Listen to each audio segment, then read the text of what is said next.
The morning of April 15th, 1943, 27,000 feet above occupied Belgium. Through the crystal-clear canopy of his Focke-Wulf 190A5, Hauptmann Werner Schroer of Jagdgeschwader, 26, couldn't suppress his laughter. "The Americans are flying barrels," he transmitted to his wingman, watching the ungainly silhouettes laboring upward through the thin air. If you're enjoying this deep dive into the story, hit the subscribe button and let us know in the comments from where in the world you are watching from today. Below him, 16 Republic P-47 Thunderbolts of the 4th Fighter Group climbed in tight formation, their 2,000 horsepower Pratt and Whitney R 2800 Double Wasp engines straining against their massive weight. To German pilots accustomed to the sleek Messerschmitt 109s and nimble Focke-Wulf 190s, these corpulent American machines appeared almost comical.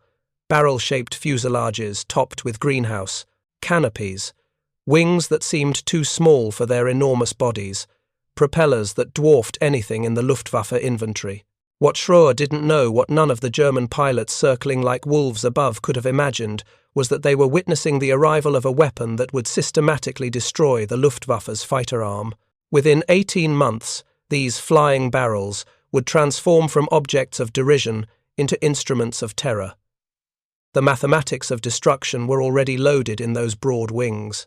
3,400 rounds of 50 caliber ammunition, a combined rate of fire exceeding 6,000 rounds per minute. Enough concentrated firepower to saw a fighter in half in less than 2 seconds. The transformation began that April morning when Major Donald Blakesley, commanding the 4th Fighter Group, spotted a lone Focke-Wulf 190 positioning for attack. The former Eagle Squadron veteran, who had transferred from Royal Air Force, Spitfires just weeks earlier, understood what his men didn't yet know, that survival in the P-47 required abandoning everything they thought they knew about air combat. The Thunderbolt represented a radical departure from conventional fighter design philosophy. While the Germans had pursued lightweight interceptors optimized for climb and turn performance, Republic Aviation had created something unprecedented, a high-altitude juggernaut that used mass, power, and firepower to redefine the rules of aerial warfare. The Republic P-47 Thunderbolt had emerged from a June 1940 panic. As German fighters swept across France, Alexander Kurtwelli, Republic Aviation's Georgian-born chief designer, received urgent specifications from the United States Army Air Force. They wanted a high-altitude interceptor capable of matching the Luftwaffe's best. What Kurtwelli designed instead was a monster that redefined the possible. "It will be a dinosaur," Kurtwelli admitted to his design team, "but it will be a dinosaur with good proportions." The XP-47B prototype that first flew on May 6, 1941, shocked everyone who saw it. At 9,900 pounds empty, it weighed 65% more than its predecessor, the P-43 Lancer. The massive turbo-supercharger system, with its complex ducting running through the rear fuselage, gave it an almost pregnant appearance. Test pilots approaching it for the first time invariably asked the same question: "This thing actually flies?" Not only did it fly, it flew like nothing else at altitude.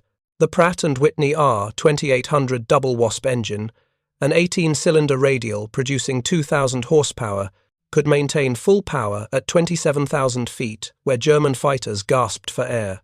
The turbo supercharger, fed by exhaust gases, delivered sea-level performance in the stratosphere, where the air was too thin for conventional superchargers. The armament was revolutionary. 8 50 caliber, Browning A&M, 2 machine guns, 4 in each wing. The guns were staggered to allow feeding from side-by-side ammunition boxes, each holding 350 rounds. All 8 guns gave the fighter a combined rate of fire around 100 rounds per second, delivering over 9 pounds of lead into the target every second of sustained fire. Major Hubert Hub Zemke, commanding the 56th Fighter Group training at Bridgeport, Connecticut, initially despised the aircraft. His unit lost 18 pilots and 41 aircraft in training accidents between September 1942 and January 1943. The P-47 killed more Americans in training than Germans would in the first months of combat. It ground-looped on landing, it torque-rolled on takeoff, and it dived with such enthusiasm that pilots discovered compressibility, their controls freezing as shockwaves formed on the wings at speeds approaching 500 miles per hour. But those who mastered it discovered something extraordinary. Lieutenant Robert Johnson, a farm boy from Oklahoma who would become one of America's top aces with 27 victories, described his first flight. It was like strapping yourself to a locomotive. The power was unbelievable. You didn't fly it, you aimed it.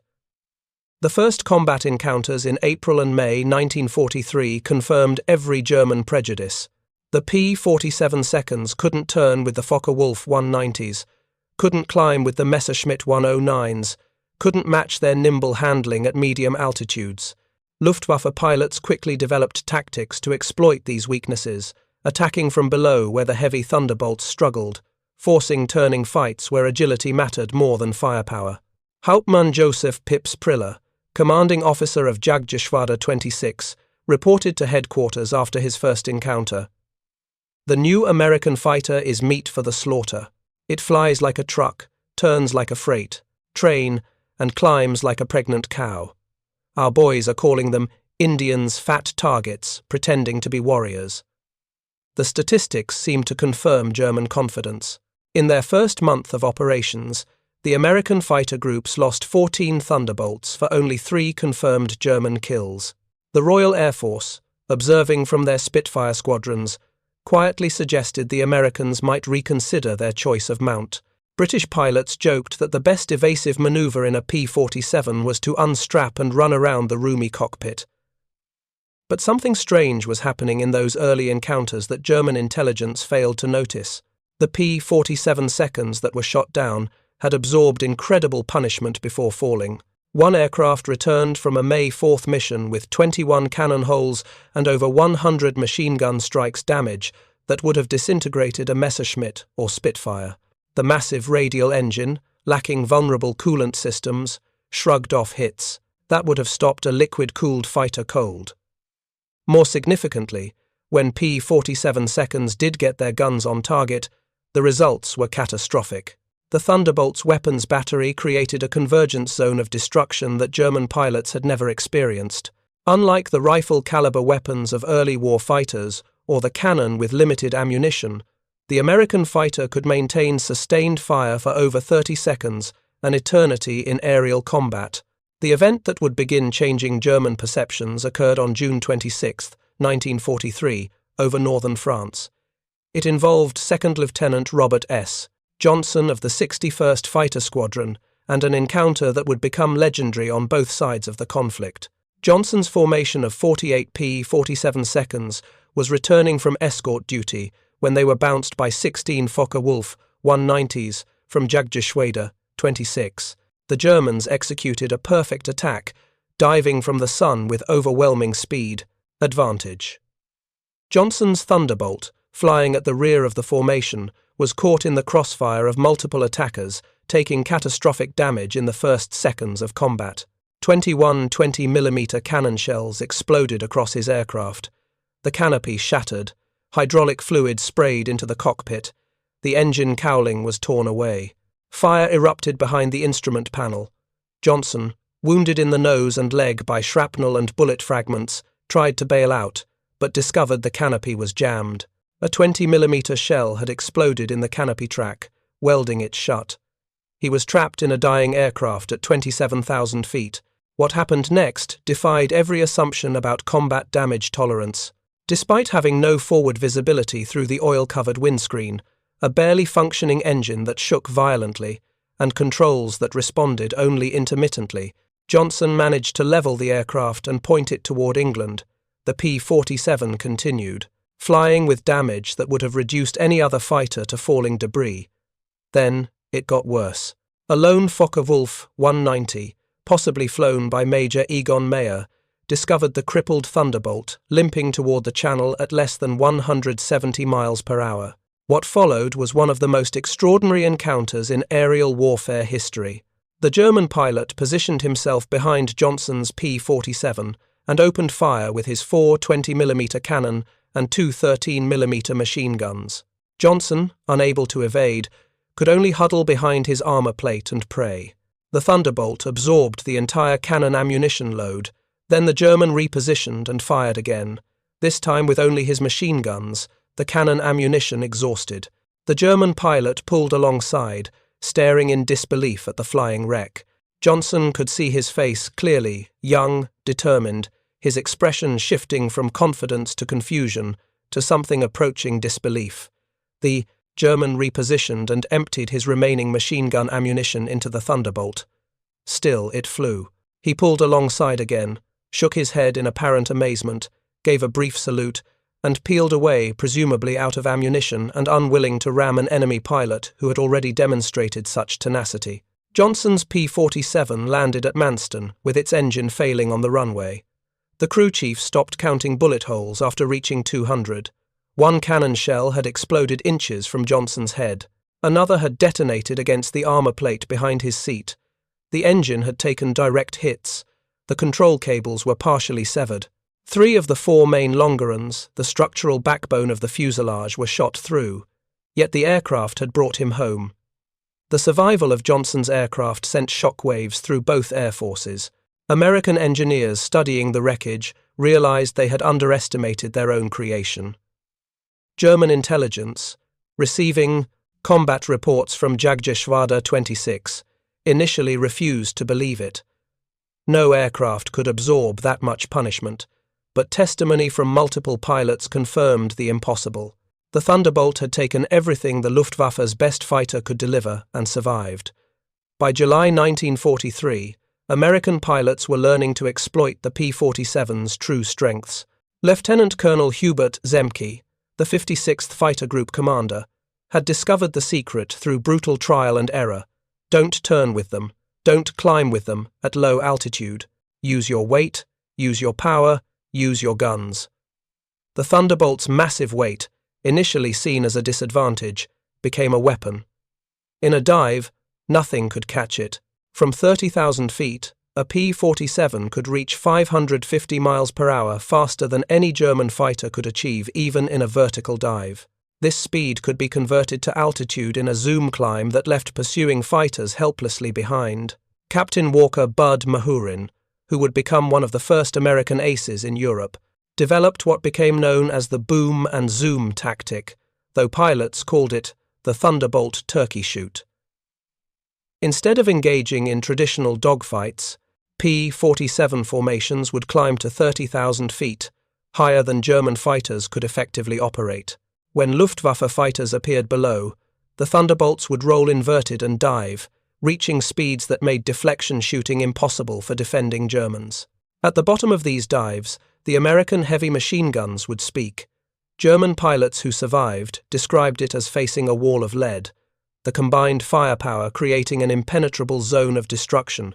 Aircraft caught in this convergence pattern didn't just fall, they disintegrated. The ammunition itself was a revelation of American industrial capacity. While German fighters struggled with limited cannon ammunition, typically 120 to 200 rounds for a 20mm weapon, American pilots could maintain fire for over half a minute. The standard combat load mixed M2 ball, M8 armor-piercing incendiary, and M10 tracer ammunition in patterns designed to both destroy and ignite. Lieutenant Colonel Francis Gabby Gabreski, who would become the top American ace in Europe with 28 victories, described the effect. When you hit them with all 8, they don't just go down, they explode. I saw a 109 literally cut in half, the tail falling one way, the nose and wings another. The pilot never knew what hit him. By September 1943, the Luftwaffe was discovering another horrifying reality about the P-47. Its performance improved dramatically with altitude, while German fighters suffered. The turbo-supercharged Double Wasp engine maintained its rated power output up to 30,000 feet. German fighters, relying on single-stage or two-stage mechanical superchargers, saw their performance degrade significantly above 25,000 feet. Oberleutnant Hans Philipp, one of Germany's most successful aces with 206 victories, encountered this reality fatally on October 8, 1943. Leading Jagdgeschwader, won against a B-17 formation at 28,000 feet over Bremen, Philip found his Focke-Wulf 190A6 sluggish and unresponsive in the thin air. The BMW 801 engine, powerful at medium altitudes, was gasping for oxygen nearly 6 miles above the Earth. When P-47 seconds of the 56th Fighter Group dove on his formation from 32,000 feet, the German fighters were sitting ducks. Robert Johnson, now an experienced combat pilot on his way to ace status, was flying at 31,000 feet when he spotted Philip's distinctive Focke-Wulf with its elaborate nose art. Johnson's combat report was clinical. Opened fire at 300 yards, 30-degree deflection. Observed strikes along entire fuselage. Enemy. Aircraft exploded. No parachute observed. Philip's death sent shockwaves through the Luftwaffe. If one of their best, a man who had survived over 500 combat missions on both eastern and western fronts, couldn't survive against the Thunderbolts, what chance did average pilots have? The German High Command ordered an immediate investigation into the P-47's capabilities. The report delivered to Reichsmarschall Hermann Göring in November 1943 was sobering. The Thunderbolt's service ceiling exceeded 42,000 feet higher than any German fighter could reach. Its dive speed approached the sound barrier. Its armor included a 3/8-inch steel plate behind the pilot, half-inch bulletproof glass windscreen, and armored deflection plates around the engine. Most disturbingly, its rugged construction allowed it to absorb damage that would destroy 3 conventional fighters and still return home. In January 1944, a new variant of PAR, the P-47, began arriving in England that would complete the transformation from laughingstock to nightmare. The P-47D-22 featured a Hamilton standard hydromatic propeller with paddle blades, 13 feet in diameter, with broad chord blades that bit into the air like massive oars. The improvement in climb rate was immediate and dramatic. Where earlier Thunderbolts had climbed at an anemic 2,200 feet per minute at sea level, the paddle blade variants could achieve 3,000 feet per minute, matching or exceeding German fighters at most altitudes. The massive propeller also improved acceleration, allowing P-47 seconds to build energy faster in level flight. Hauptmann Heinz Knoke of Jagdgeschwader 11, a veteran with over 200 combat missions, encountered the new variants in February 1944 during a bomber interception near Hanover. He wrote in his combat diary, "The fat American fighters have learned to climb.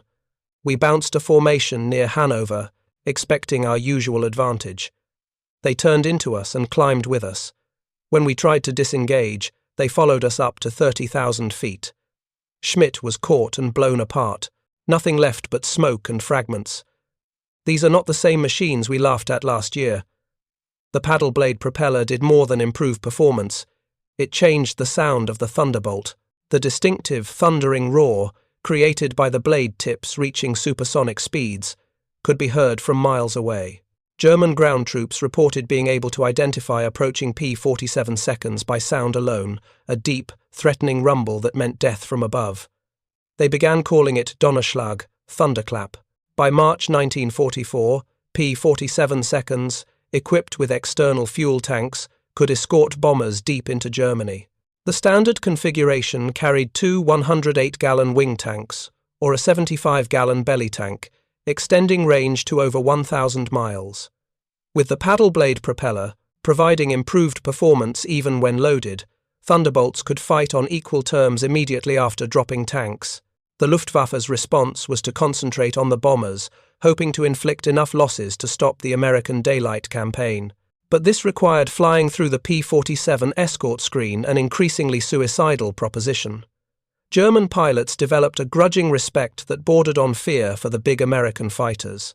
Major Gerhard Barkhorn, one of Germany's top aces with 275 victories mostly on the Eastern Front, survived an encounter with P-47 seconds on March 6, 1944 that left him badly wounded.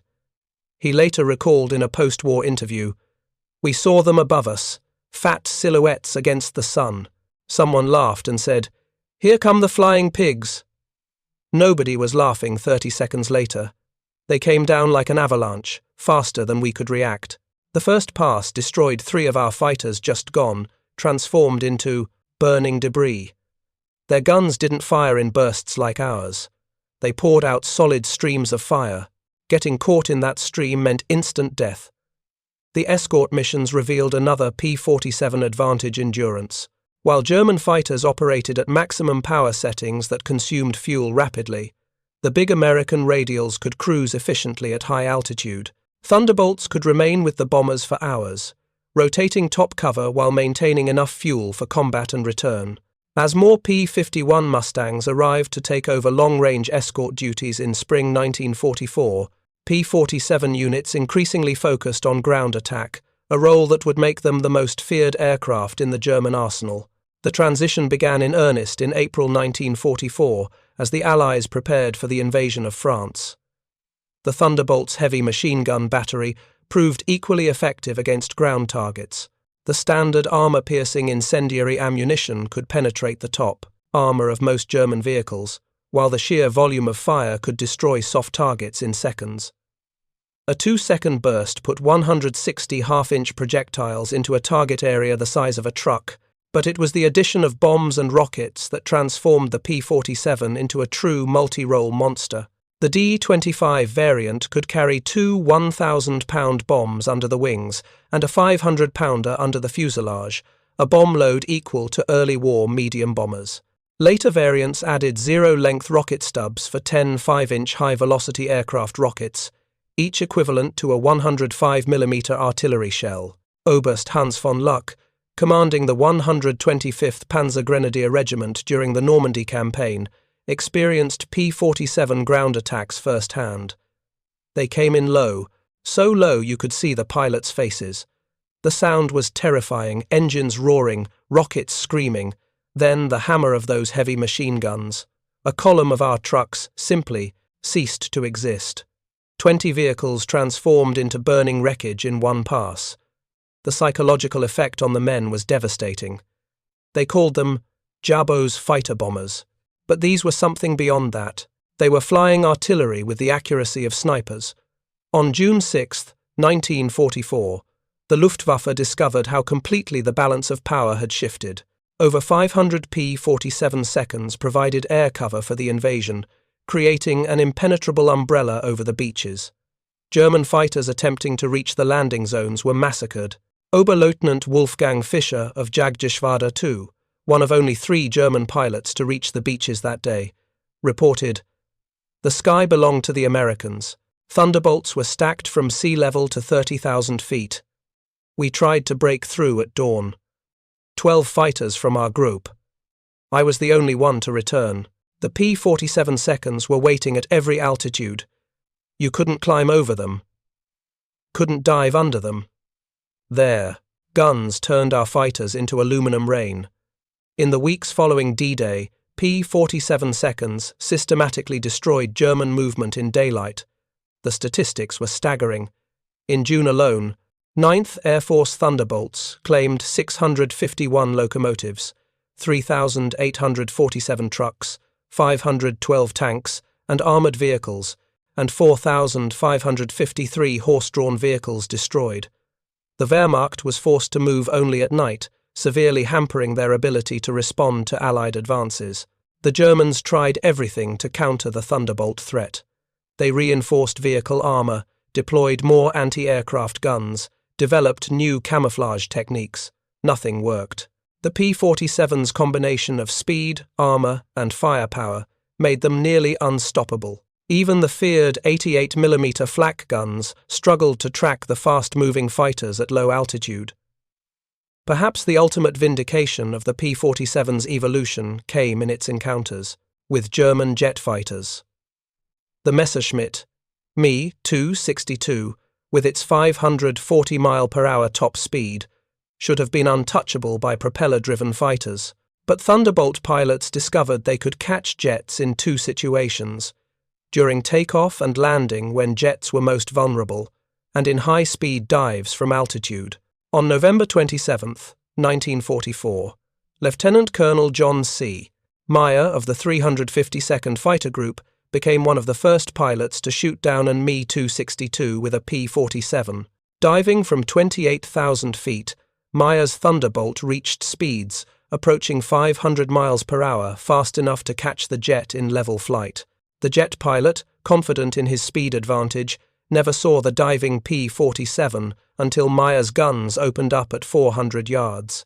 Meyer's combat report noted, "The enemy aircraft disintegrated under fire. Large pieces, including both engines, separated from the fuselage. The pilot did not escape. The concentrated fire of 850 caliber guns proved more effective than we anticipated against jet aircraft." By early 1945, specialized P-47M variants were deployed specifically to counter German jets and V-1 flying bombs. With water methanol injection boosting power to 2,800 horsepower and refined aerodynamics, these ultimate Thunderbolts could reach 470 miles per hour in level flight at 30,000 feet, fast enough to intercept even jets under certain conditions. Major George Bostwick, commanding the 63rd Fighter Squadron, equipped with P-47Ms, shot down two Me-262s in March 1945. His tactical report emphasized firepower over speed. "The jets are faster, but they can't turn, and they can't take punishment. One good burst from our battery and they come apart like they're made of paper. They have to slow down to attack bombers. That's when we get them." If you find this story engaging, please take a moment to subscribe and enable notifications. It helps us continue producing in-depth content like this. The ultimate demonstration of American industrial might came during Operation Bodenplatte, the Luftwaffe's desperate attempt to destroy Allied air power on January 1, 1945. Nearly 900 German fighters, including their best remaining pilots, launched surprise attacks on Allied airfields across Belgium and the Netherlands. At Y-34 airfield near Metz, home to the 365th Fighter Group's P-47 seconds, the attack initially succeeded. German fighters destroyed 22 Thunderbolts on the ground along with several other aircraft. A captured German pilot, brought to the command post, pointed at the burning aircraft and taunted, "What do you think of that?" Major George Brooking's response became legendary throughout the 9th Air Force. He pointed to the flight line where ground crews were already pushing damaged aircraft aside and preparing hard stands for replacements. "By tomorrow, we'll have 40 new ones. How long will it take you to replace your pilots?" The German pilot's smirk disappeared. Within 48 hours, factory-fresh P-47D 42nd filled the flight line, flown in from depots in England. The Luftwaffe lost 271 aircraft and 213 pilots in Bodenplatte, including many irreplaceable instructors and squadron leaders. These losses they could never replace. The Americans lost 134 aircraft total across all attacked airfields, all replaced within a week. The numbers told the story of inevitable defeat. Republic Aviation produced 15,683 P-47 seconds during the war, more than any other American fighter. At peak production, the Farmingdale factory on Long Island completed one Thunderbolt every hour around the clock. The Evansville plant in Indiana, built from empty farmland in 1942, was producing 500 aircraft per month by 1944. Each P-47D required 65,000 individual parts, 8 miles of electrical wiring, 2,000 pounds of aluminum, and 300 pounds of rubber. The engine alone contained 2,400 individual components, machined to tolerances of thousandths of an inch. Yet American workers, many of them women who had never seen an aircraft before Pearl Harbor, assembled these complex machines with precision that exceeded peacetime standards. The ammunition production was equally staggering. Each P-47 sortie required 3,400 rounds of 50 caliber ammunition. With hundreds of Thunderbolts flying daily missions, ammunition consumption exceeded 10 million rounds per month by mid-1944. The Lake City Arsenal in Missouri, one of several ammunition plants, produced 30 million rounds monthly. Each cartridge was manufactured to tolerances measured in 10,000ths of an inch, ensuring reliable feeding through the synchronized gun mechanisms. The fuel consumption was enormous. Each Thunderbolt burned 100 gallons per hour in normal flight, up to 300 gallons in combat with water injection engaged. The 9th Air Force alone consumed over 25 million gallons of aviation fuel monthly by late 1944, all of it shipped across the Atlantic in tankers that were themselves products of American mass production. Even more impressive than aircraft production was pilot training. By 1944, the United States was graduating 30,000 pilots annually from advanced training, more than Germany had trained in the entire war. Each P-47 pilot received a minimum of 400 hours of flight training before entering combat, including 100 hours in advanced fighters. German pilots, by contrast, were entering combat with less than 100 hours total time by war's end. The quality showed in combat. American pilots arrived in Europe trained in formation flying, instrument navigation, gunnery, and tactics. They had practiced against captured German aircraft, understanding their enemy's capabilities and limitations. They knew their aircraft systems intimately, having studied technical manuals that German pilots never received. Lieutenant Eugene Roberts, arriving in England in September 1944, exemplified the American training advantage. I had 420 hours in my logbook, including 75 hours in the P-47. I'd fired at towed targets, practiced deflection shooting, studied gun camera film from actual combat. My first mission, I knew exactly what to do. The German pilot I faced couldn't have had half my experience. It wasn't even a fair fight.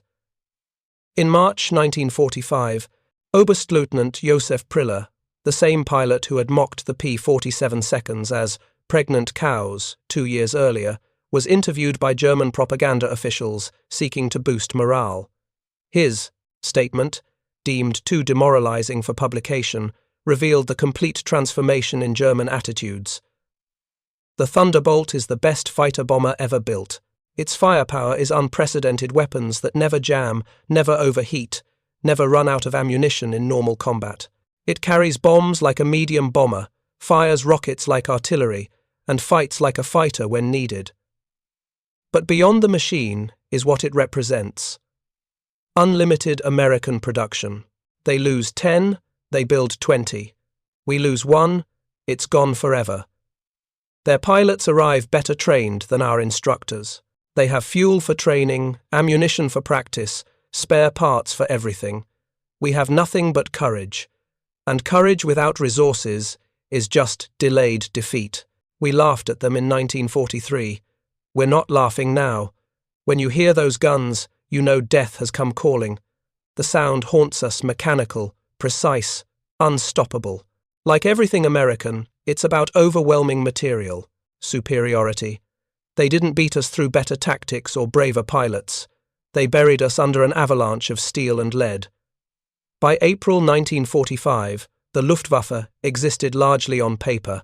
Fuel shortages grounded most aircraft. Experienced pilots were dead or captured. Airfields were cratered ruins. But even with aircraft and fuel, German pilots faced an impossible equation.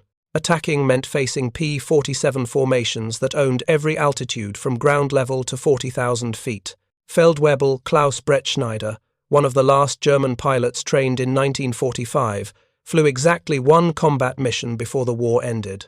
His encounter with P-47 seconds over Leipzig lasted 12 seconds.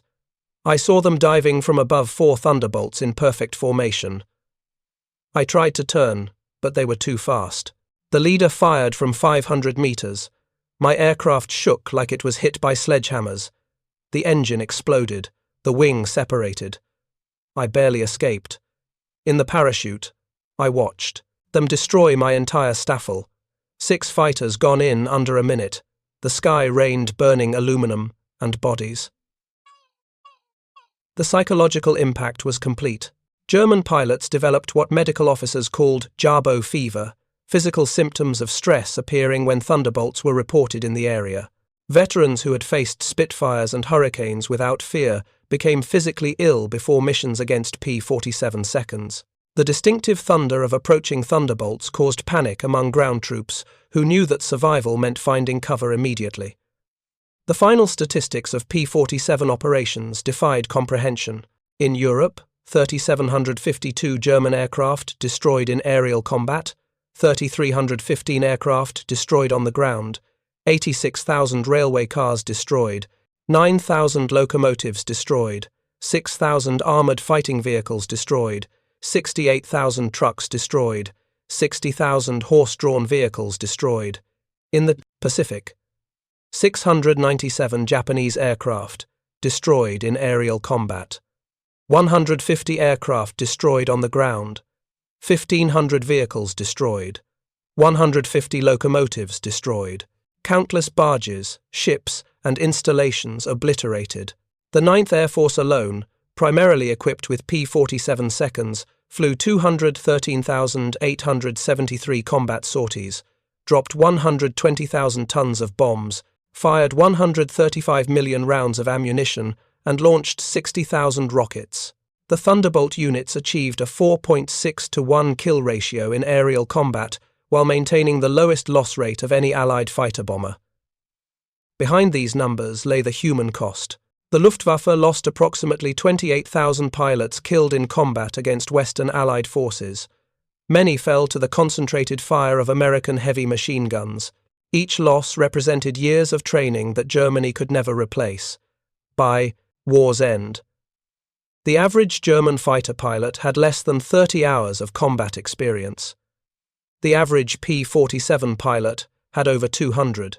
In 1985, at a reunion of German and American fighter pilots in Phoenix, Arizona, former adversaries met in peace. General Lieutenant Adolf Galland, former head of the Luftwaffe fighter arm, was asked about the P-47. His response, recorded on video, captured the complete transformation. "We made a terrible mistake in 1943. We saw this big, heavy fighter and laughed. The Americans don't understand air combat, we said. They built a bomber and called it a fighter. We were the ones who didn't understand. The Americans didn't try to build a European fighter. They built an American one designed around production, firepower, and survivability. They understood that in a war of attrition, the plane that could take punishment and deliver devastating firepower would win." They were right. The first time I flew a captured P-47, after the war, I understood everything. The power was incredible. It climbed like it was falling upward. The cockpit was comfortable, the visibility excellent, the controls precise. It was a pilot's aircraft wrapped in armor. But what really impressed me was realizing that America built over 15,000 of these complex machines while fighting a two-ocean war. Each one required an engine more complex than anything Germany produced. Yet they built them faster than we could build simple fighters. That's when I knew we never had a chance. Those guns, we called them Roosevelt's piano because of the sound they made. Once you heard that sound, you never forgot it.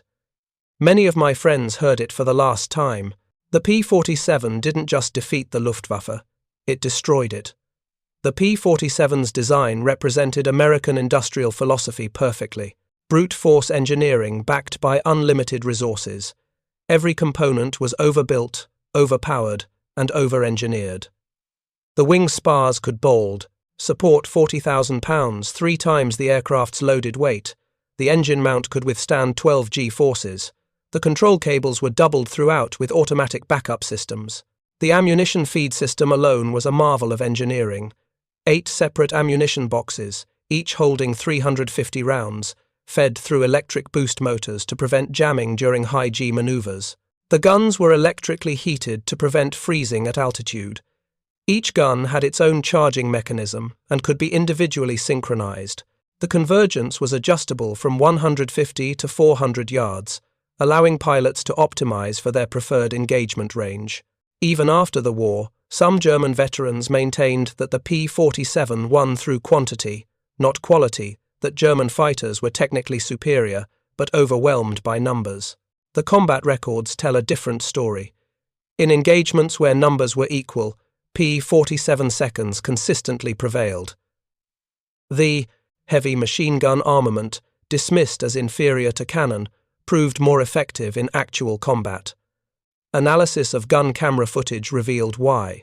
Cannon shells, while individually more destructive, required precise aim and had limited ammunition, typically 120 to 200 rounds total. The P-47's weapons created a probability cloud of bullets that guaranteed hits even with imperfect aim. At typical engagement ranges, A 2-second burst put at least 20 rounds into a fighter-sized target, enough to ensure destruction. The ammunition itself was superior. American 50 caliber armor-piercing incendiary rounds used a delayed action fuse that ensured penetration before detonation. The incendiary compound burned at 3,000 degrees Fahrenheit, hot enough to ignite aluminum structure. German 20mm shells, while heavier, often exploded on surface contact, causing spectacular but sometimes superficial damage. The P-47 Thunderbolt remains the heaviest single-engine piston fighter ever mass-produced. Its empty weight of 10,000 pounds exceeded the gross weight of some twin-engine fighters. Its engine produced more power than entire bomber formations from the previous war.